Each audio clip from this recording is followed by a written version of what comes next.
안녕하세요. 코인우먼입니다. 오늘은 2023년 5월 23일 화요일입니다. 구독과 좋아요, 알림 설정 정중히 부탁드리며 오늘 영상 시작하겠습니다. 리플 CEO 브래디 갈링하우스가 최근 두바이 핀테크 서밋에서 리플 제품을 확장하기 위해 10억 달러의 현금 보유고를 사용하겠다고 밝혔습니다. 10억 달러면 약 1조 3천억 원 정도인데요. 리플이 단순한 결제 플랫폼과 유동성 공급 업체로서의 역할뿐 아니라 그 이상을 목표로 성장하고 있다라고 이야기를 하고 있습니다. 아마도 최근에 스위스의 커스터디 업체를 인수한 것도 리플의 다른 영역으로의 비즈니스 확장의 한 일환으로 해석이 되기도 하고요. 브래디 갈링하우스에 의하면 유기적으로 또는 인수를 통해서 다른 영역으로 확장할 것이다. 아랍에미리트, 스위스 등 블록체인 기술의 우호적인 시장에서 인수를 검토할 것이다 라고 강조를 했습니다. 앞으로 10억 달러 이상의 현금이 리플의 사업 확장을 위해서 어떻게 쓰여지는지 관찰할 수 있을 것 같은데요. 이와 동시에 XRP의 가치도 역시 상승하지 않을까 생각이 듭니다. 지금은 리플이 단순히 미국을 제외한 나라에서 다양한 사업 확장 기회를 찾고 있지만 리플과 SEC 소송이 해결이 되면 우리가 고대하고 있는 미국 내에서의 IPO도 할 날이 자연스럽게 올 수 있지 않을까 생각을 합니다. 리플과 SEC 소송과 관련해서 리플의 약식 판결 브리핑에서 발견된 힘번 문서에 대한 인용문이 리플의 승리에 매우 긍정적인 영향을 미칠 것으로 예상하는 가운데 동시에 많은 리플 XRP 커뮤니티들은 힘번 연쇄 관련 문서가 공개되는 6월 13일 이전에 합의가 있을 것으로 기대를 하고 있습니다. 존 디튼 변호사의 경우는 이번에 논란이 되고 있는 힘번 연설 관련 인용문은 XRP 홀더가 아닌 그리고 리플을 비평하는 사람들까지도 SEC가 한 일들을 객관적으로 잘못되었다라고 말할 수 있는 정도라고 이야기를 했는데요. 그럼에도 불구하고 존 디튼 변호사의 의견은 6월 13일 이전에 리플과 SEC가 합의할 가능성은 거의 없다고 보고 있으며 만약에 합의 의사가 있었다면 애초에 힘번 연설 관련 문서를 리플에게 넘기기 전에 합의를 했을 것이라고 이야기를 합니다. 결국 존 디튼 변호사의 의견에 의하면 힘번 연설 관련 문서는 공개가 될 것이고 그렇게 되면 소송은 계속 연장선에 있을 것이다 라고 의견을 밝히고 있습니다. 존 디튼 변호사의 의견은 사실 리플 XRP 커뮤니티 분들의 의견과는 상반되는 의견인데요. 리플 XRP 커뮤니티 분들의 기다림이 오래였던 만큼 합의를 통한 이른 소송의 종결을 기대하고 있을 텐데요. 리플과 SEC 양 당사자의 움직임을 아주 면밀하게 기다려봐야 할 것 같습니다.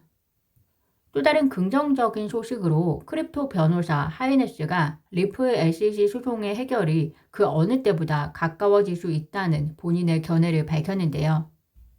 그는 초기 XRP 판매가 증권법에 위반한 것으로 판결이 날 것이고 그래서 자금 조달을 위해 무엇이든 팔게 되면 그것은 투자 계약이 성립된다는 이유로 SEC가 다른 많은 암호화폐 사업을 쫓는데 사용할 선례를 만들 것이라고 이야기를 하고 있습니다.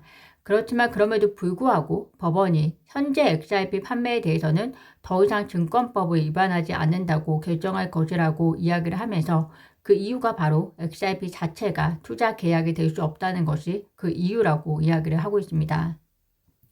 블룸버그 통신에 의하면 암호화폐 허브로 거듭나기 위한 노력을 보이고 있는 홍콩 정부가 마련한 신규 암호화폐 규제안서 개인 투자자들의 암호화폐 거래가 허용될 예정이라고 합니다. 이에 따라서 홍콩 내 개인 투자자들은 비트코인이나 이더리움 등 상대적으로 규모가 큰 암호화폐를 이르면 다음 달부터 합법적으로 거래할 수 있을 것으로 전망된다고 하는데요. 리플 XRP도 포함이 될지는 좀 더 확인을 해보셔야 할 것 같습니다.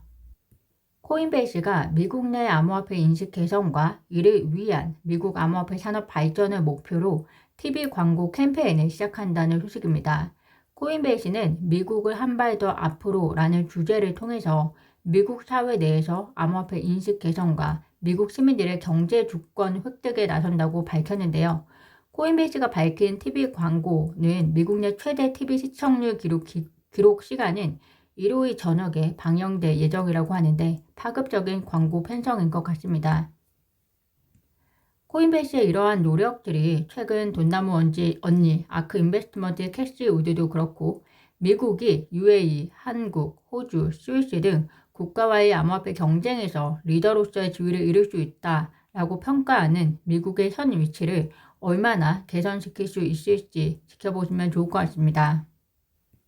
오늘 한국 시간으로 오전 6시 30분경에 미국 바이든 대통령과 공화당이 미국의 부채 한도 상향에 대한 협상을 진행한 것으로 알려졌습니다.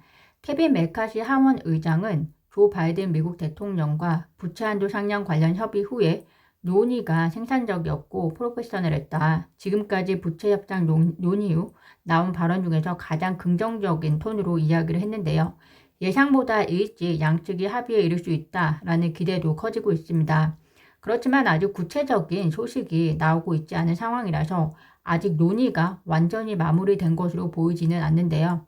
어쨌든 부채 한도 상향 문제가 투자 시장의 불확실성으로 남아있는 상황인 만큼 질 좋은 협상의 결과물로 보여줬으면 좋겠다는 생각이 듭니다.